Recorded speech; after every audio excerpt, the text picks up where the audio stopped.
Justiça, um conceito abstrato, refere-se a equilíbrio e imparcialidade entre os interesses. Os filósofos descrevem justiça como sendo o meio comum dos seres humanos buscarem seus direitos perante a sociedade, desde que cumpram os seus deveres. A fonte de justiça é obtida por meio da razão humana, que atua diretamente no discernimento do ser humano, de crer naquilo que é certo ou errado. Logo, por meio da justiça, pode-se desenvolver uma sociedade melhor e justa para todos, livre de distorção e com isonomia. Mas será que a justiça é igual para todos? Homens e mulheres têm os mesmos direitos, está na Constituição. Mas na prática, funciona? Começa agora o programa Mundo Mulher Inside, com o tema Justiça Brasileira.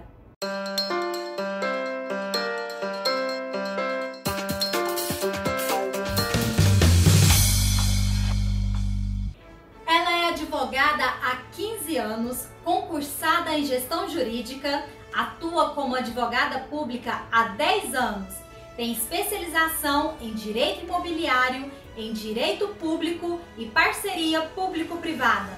Bem-vinda ao nosso programa, doutora Fernanda Barroso Freitas. Olá, Luzilene, um prazer estar aqui com você participando desse programa. Fernanda, conta pra gente como que iniciou a sua vida profissional.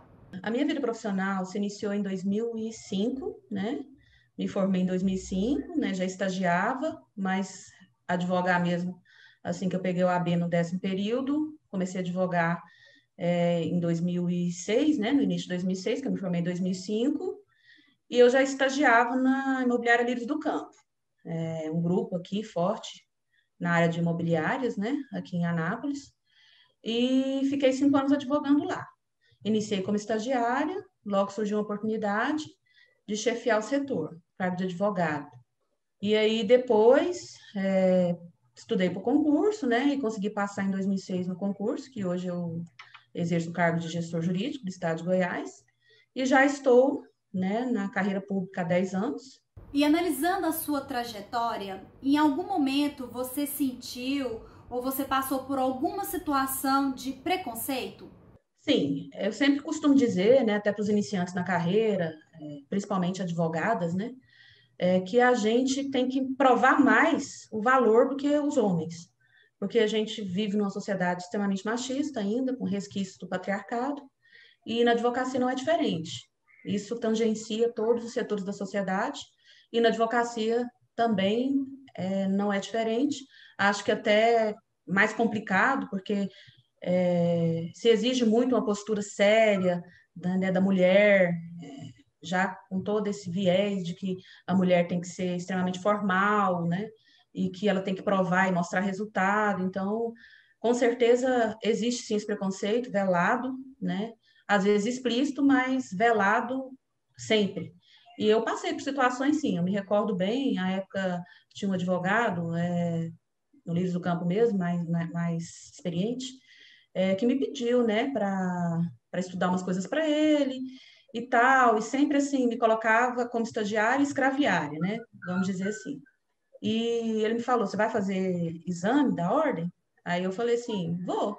Ele falou assim, faz de fezes, que esse você passa. Então, assim, eu sentia, sabe, que ele, por mais que eu me esforçasse, me dedicasse, esse tom de voz dele, a forma, né, do corpo dele, o corpo fala, né, também. Eu sentia muito isso, sabe, aquele machismo. Já por outro lado, teve um outro advogado, que também era homem, né, mas esse não, a gente até se tornou amigo. Então, assim, a despeito de ser mulher ou homem, às vezes tem mulheres machistas também, e ele, né, por ser homem, né, geralmente isso é mais enfático. Mas esse outro amigo meu, que é um advogado muito ético, que, nossa, me ensinou demais, sou muito grata a ele, já era diferente, né? Ele deu todo apoio quando ele saiu, porque ele assumiu um concurso, ele me indicou meu nome, e, enfim, eu me dediquei muito, graças a Deus, e fui muito feliz lá, os 5 anos. Aí eu saí realmente porque passei nesse concurso, e eu queria realmente uma coisa mais estável, né? Na carreira pública também, eu fui chefe da gerência jurídica, então gerência jurídica à época, de 2017, foram 2 anos, 2017 e 2018, e eu senti algumas vezes também, implicitamente, reuniões que só existiam homens, que a gente tinha que participar, né? Universidade muito grande, muito capilar e bem diversa. Então, assim, em alguns casos também eu sentia, em algumas situações veladamente, certos preconceitos em relação à representatividade da mulher também, e eu, enquanto advogada, né, de uma instituição grande, né, a gente sentia assim, o peso de ser mulher, de sempre ter que provar e sempre mostrar eficiência, mostrar resultados. A nossa sociedade, infelizmente, ainda é muito machista, né? E essa cultura, ela permeia por todos os campos das nossas vidas. E mesmo quando a mulher é vítima, ela ainda se sente culpada, né? A gente não Sim. pode deixar de citar, né, como exemplo, o fato recente da influenciadora digital, da Mari Ferrer. E, na sua opinião profissional e pessoal, quais foram os principais erros na condução daquela audiência? Olha, Luzilene, hoje até eu vi praticamente toda a audiência, né?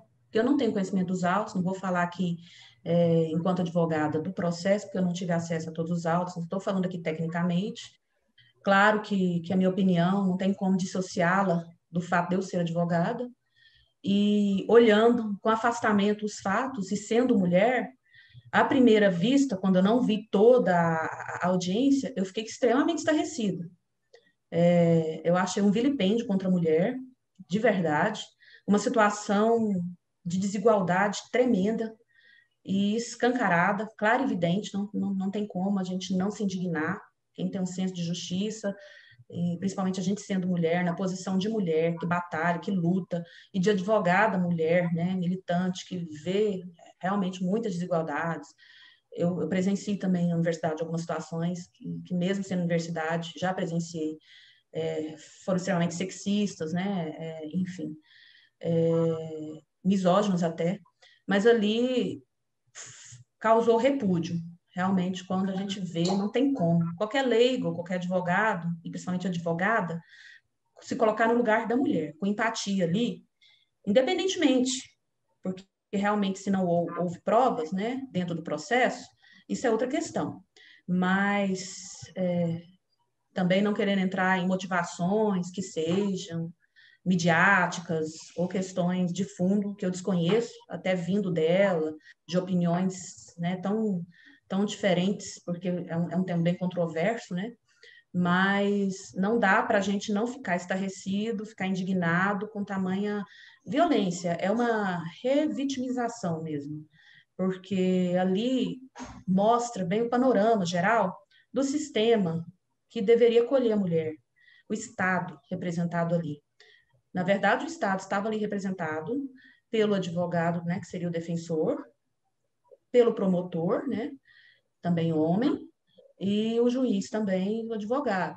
Então, assim, essa desequilíbrio, digamos assim, ficou muito evidente, né?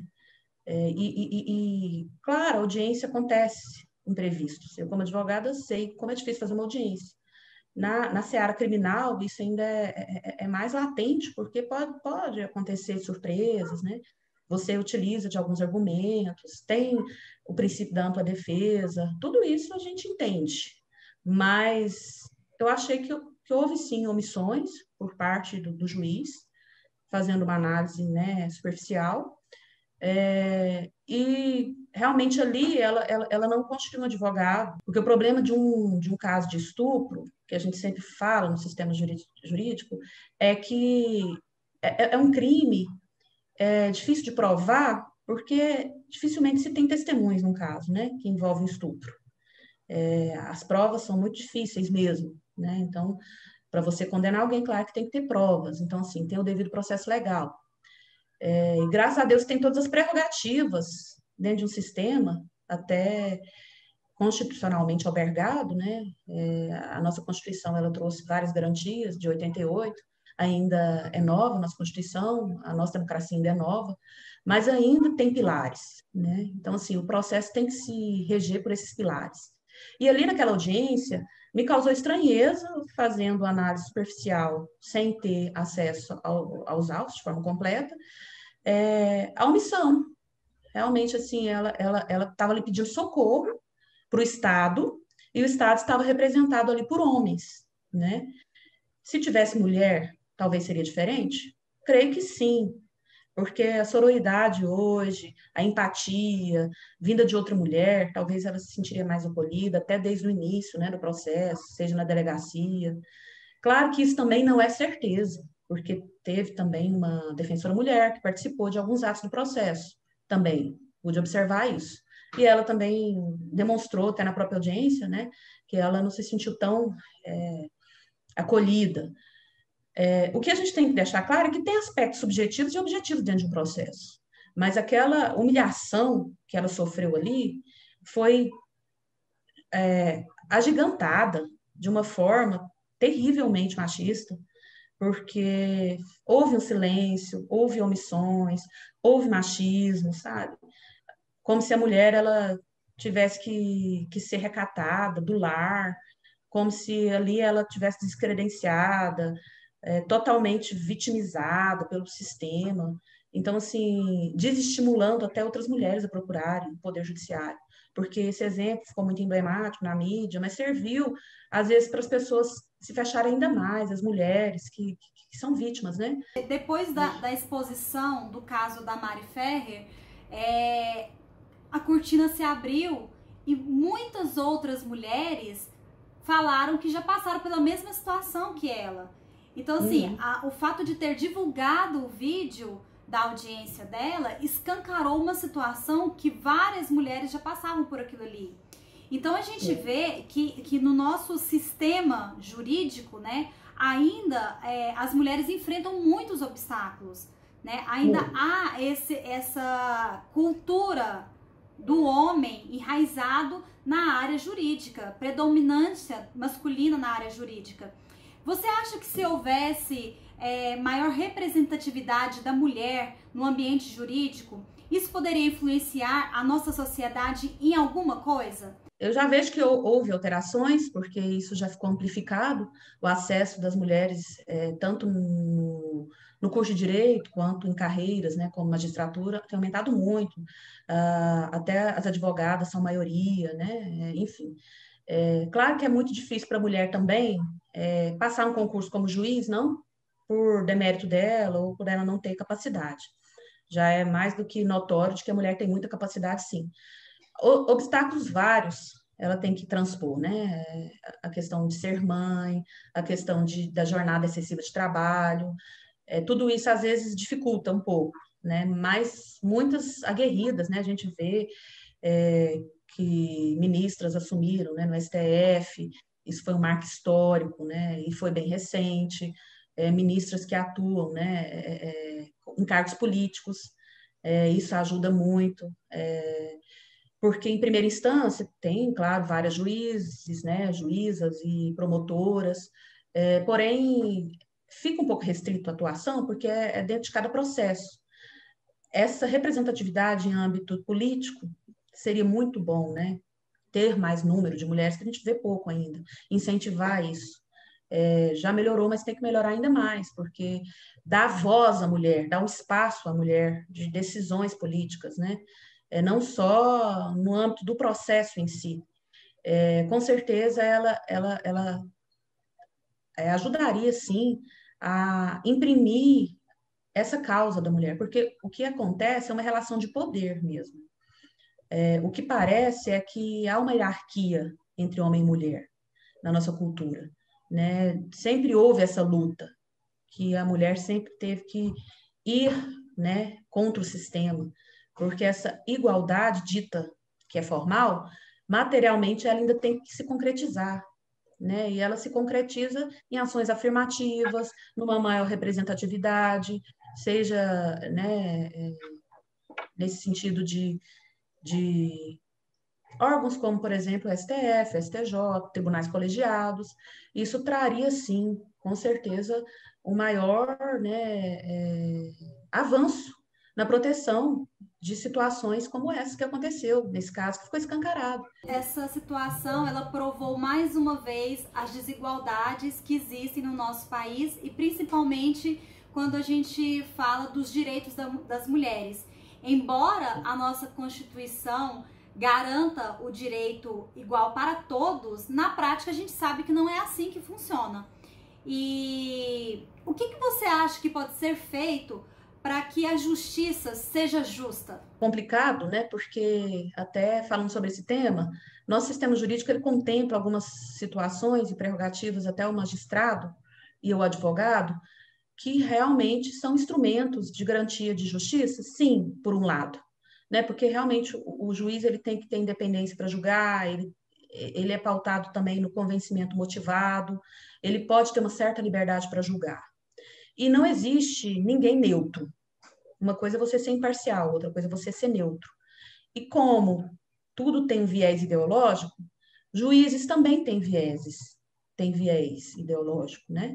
Então, assim, e as decisões refletem isso, estão carreadas disso, estão carregadas disso.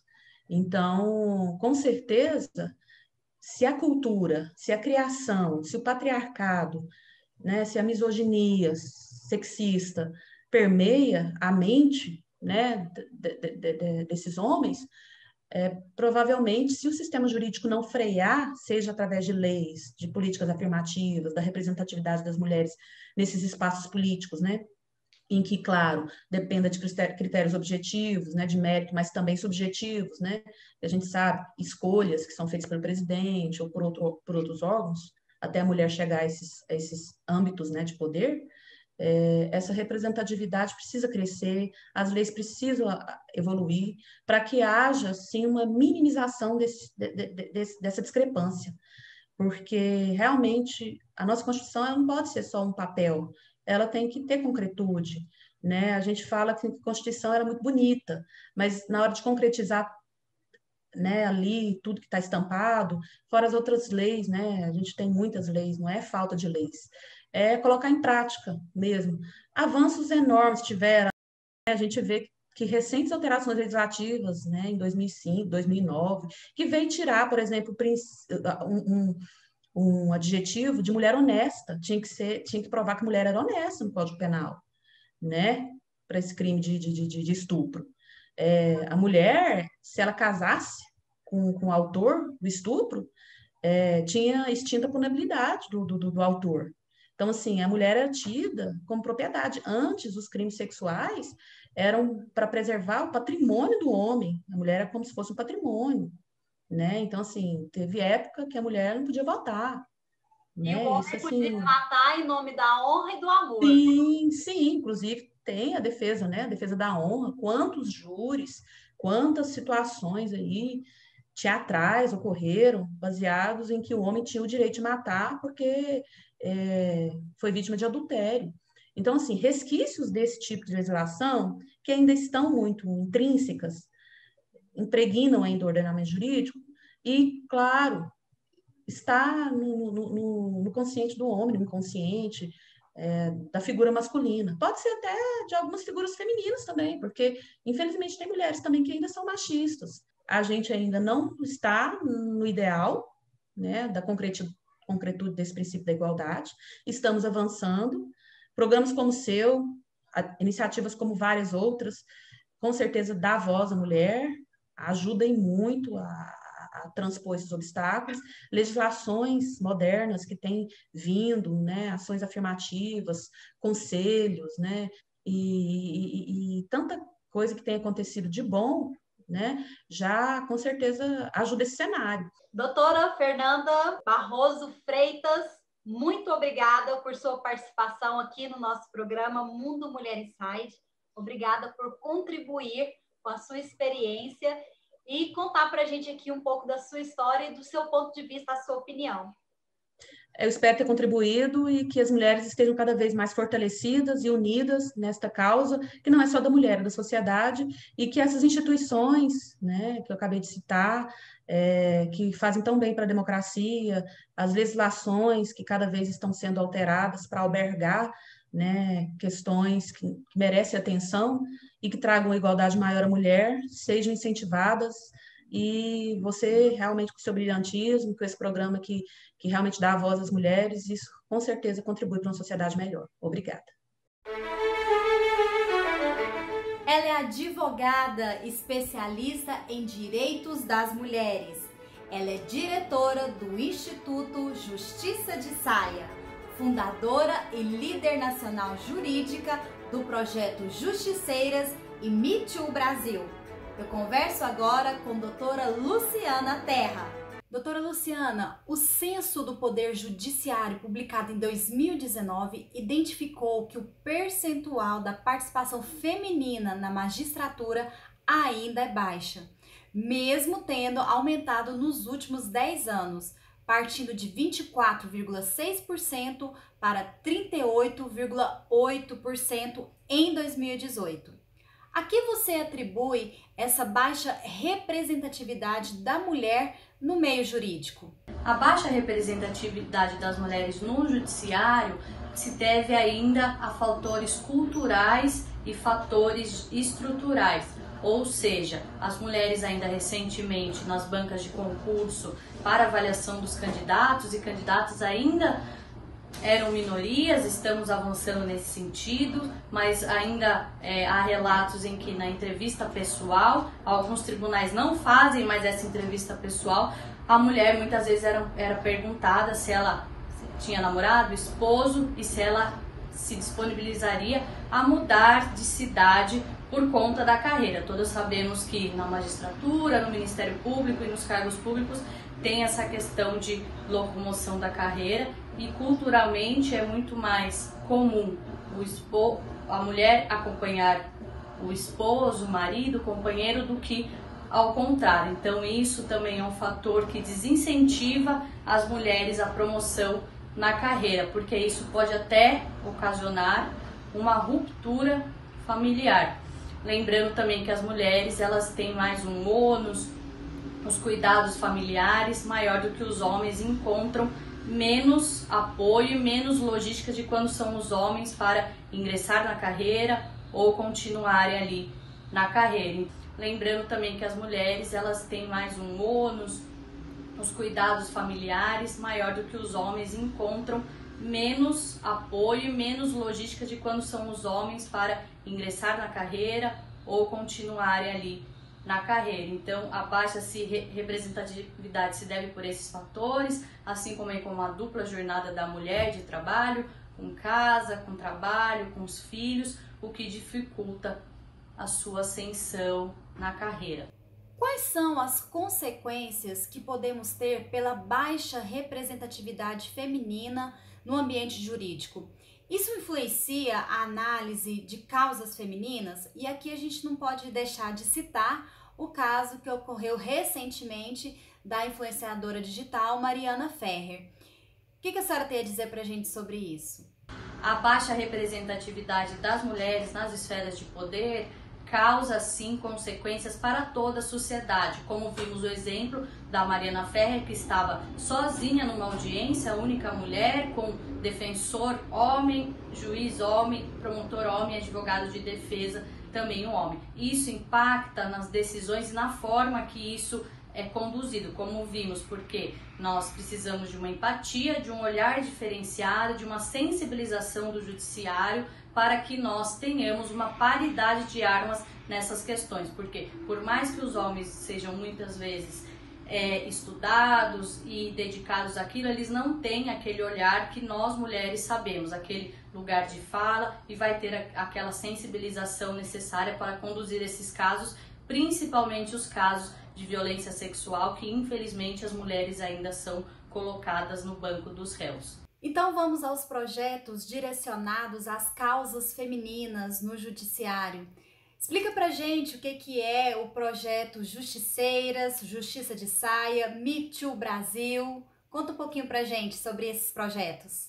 É importante difundir essas iniciativas, como nós temos aí a Justiça de Saia, o projeto Justiceiras e o Me Too Brasil, que todos são derivados do Instituto Justiça de Saia, idealizado pela promotora Gabriela Mansur. O Justiceiras, ele começou na pandemia e ele atua à frente das causas de violência doméstica contra a mulher.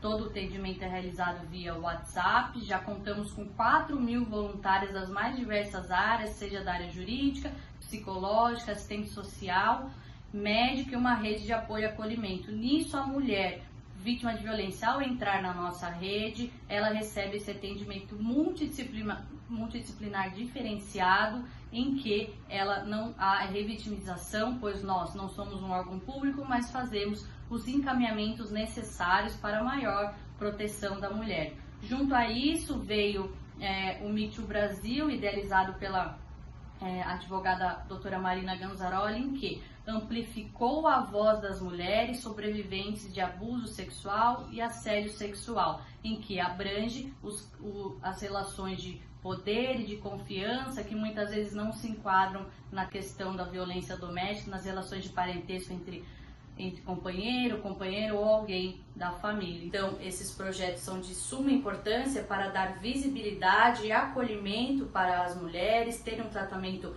digno, adequado e uma oportunidade de informação a todas para que nós tenhamos uma vida livre de violência. A justiça brasileira, ela está desacreditada pela nossa população. Por que isso aconteceu? Tem como mudar essa percepção da nossa sociedade? Infelizmente, ainda temos algumas decisões inadequadas, que eu chamo inadequadas porque não encontram o direito com a justiça. Então, isso pode vir a um sentimento de impunidade, de descrédito na justiça, mas isso não é uma regra, é uma exceção, pois nós, através até mesmo podemos concluir do projeto Justiceiras, que já somos uma coletividade aí de mais de 4.000 mulheres, enfrentando todas as questões de violência contra a mulher e todos os entraves que temos nos órgãos públicos.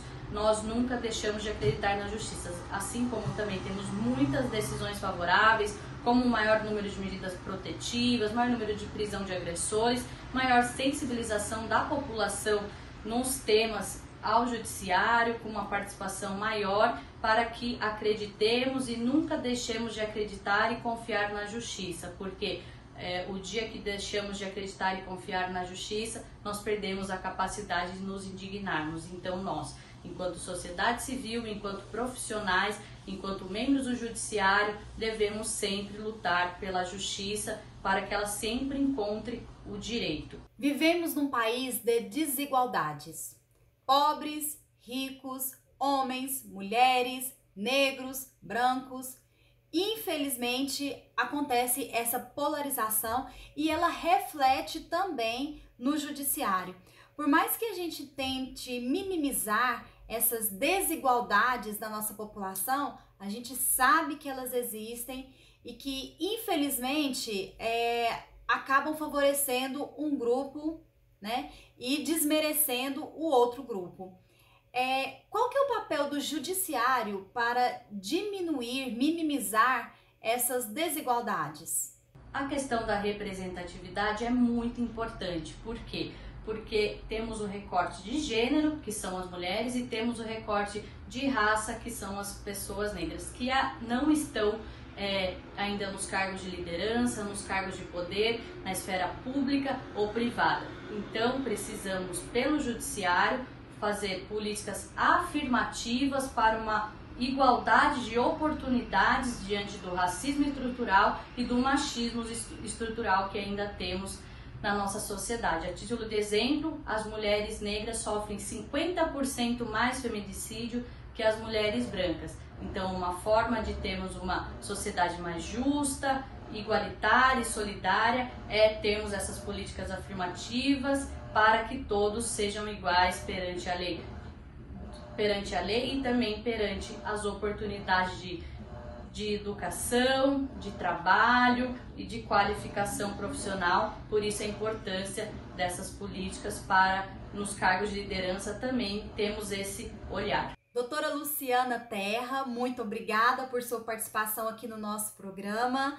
É uma honra te receber aqui no Mundo Mulher Inside. Obrigada, Luzilene, pelo convite. É muito importante essa visibilidade, essa sensibilidade em levar o tema para a mídia, para que tenhamos cada vez mais informação, porque informação é poder, e que nós consigamos um caminho de mais esperança para todos e todas. Obrigada. O Mundo Mulher Inside dá voz e apoio às mulheres. Marque aqui aquela mulher que precisa ser acolhida e representada. Participe do nosso programa, deixe o seu comentário, a sua opinião. Nós estamos no YouTube, no Facebook e no Instagram. Venha viver seu Mundo Mulher Inside. Tchau, tchau!